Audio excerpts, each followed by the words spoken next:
Hi friends, welcome to Garam Masala, the magic spices of cooking. കുമ്പളങ്ങ പരിപ്പ് കറി.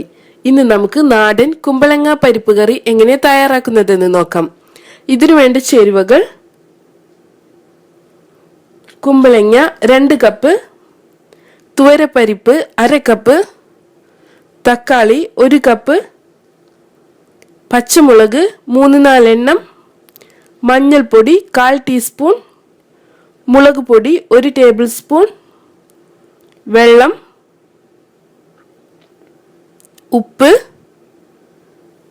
അരപ്പിന് വേണ്ട ചേരുവകൾ: തേങ്ങ 1/2 കപ്പ്, ചെറിയ ജീരകം 1 ടീസ്പൂൺ, പച്ചമുളക് 2 എണ്ണം, ചെറിയ ഉള്ളി 3-4 എണ്ണം, കറിവേപ്പില. വറവിന് വേണ്ട ചേരുവകൾ: വെളിച്ചെണ്ണ 2 ടേബിൾ സ്പൂൺ, കടുക് 1 ടീസ്പൂൺ, വറ്റൽമുളക്, കറിവേപ്പില. ആദ്യം നമുക്ക് പരിപ്പിനെ അരമണിക്കൂർ കുതിർത്തിയെടുക്കണം. അതിനുശേഷം നമുക്കിതിനെ വേവിച്ചെടുക്കാം. അങ്ങനെ വേവിച്ചെടുത്തിട്ടുള്ള പരിപ്പാണിത്. ഇനി നമുക്ക് കറി തയ്യാറാക്കാം. ഒരു മൺചട്ടിയിലോട്ട് ചെറുതായി മുറിച്ച് വെച്ചിട്ടുള്ള കുമ്പളങ്ങ, തക്കാളി, പച്ചമുളക്, മുളക് പൊടി, മഞ്ഞൾപ്പൊടി, ഉപ്പ്, ആവശ്യത്തിന് വെള്ളം ഇവ എടുത്ത് നന്നായി ഒന്ന് മിക്സ് ചെയ്തെടുക്കാം. ഇനി നമുക്കിതിനെ അടച്ചു വെച്ച് വേവിച്ചെടുക്കണം. വെജിറ്റബിൾസ് കുക്കായി വരുന്ന സമയം കൊണ്ട് നമുക്ക് അരപ്പ് തയ്യാറാക്കാം. അതായത് തേങ്ങ, ചെറിയ ജീരകം, പച്ചമുളക്, ചെറിയ ഉള്ളി, കറിവേപ്പില ഇവ ഒരൽപ്പം വെള്ളം ചേർത്ത് നല്ല മയത്തിൽ അരച്ചെടുക്കണം. ഇപ്പോൾ നമ്മുടെ വെജിറ്റബിൾസ് എല്ലാം കുക്കായി വന്നിട്ടുണ്ട്.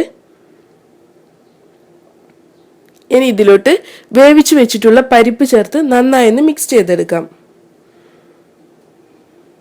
നമുക്കിതിനെ അടച്ചു വെച്ച് ഒന്നുകൂടെ തിളപ്പിച്ചെടുക്കാം.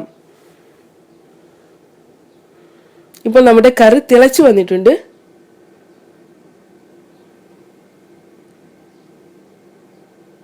ഇനി ഇതിലോട്ട് നമ്മൾ നേരത്തെ തയ്യാറാക്കി വെച്ചിട്ടുള്ള തേങ്ങയുടെ അരപ്പ് ചേർത്ത് കൊടുക്കാം. ആവശ്യത്തിന് ഉപ്പ് കൂടെ ചേർത്ത് കൊടുക്കണം. ഇനി ഇതിനെ അടച്ചു വെച്ച് 5 മിനിറ്റ് തിളപ്പിച്ചെടുക്കാം.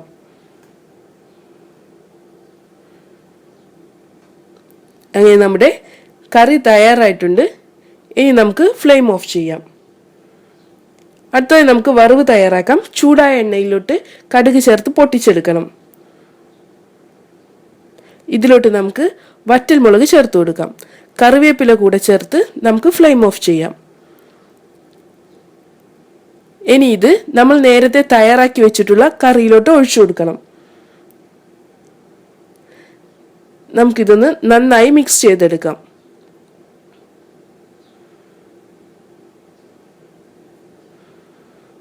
അങ്ങനെ നമ്മുടെ ടേസ്റ്റി കുമ്പളങ്ങ പരിപ്പ് കറി തയ്യാറായിട്ടുണ്ട്.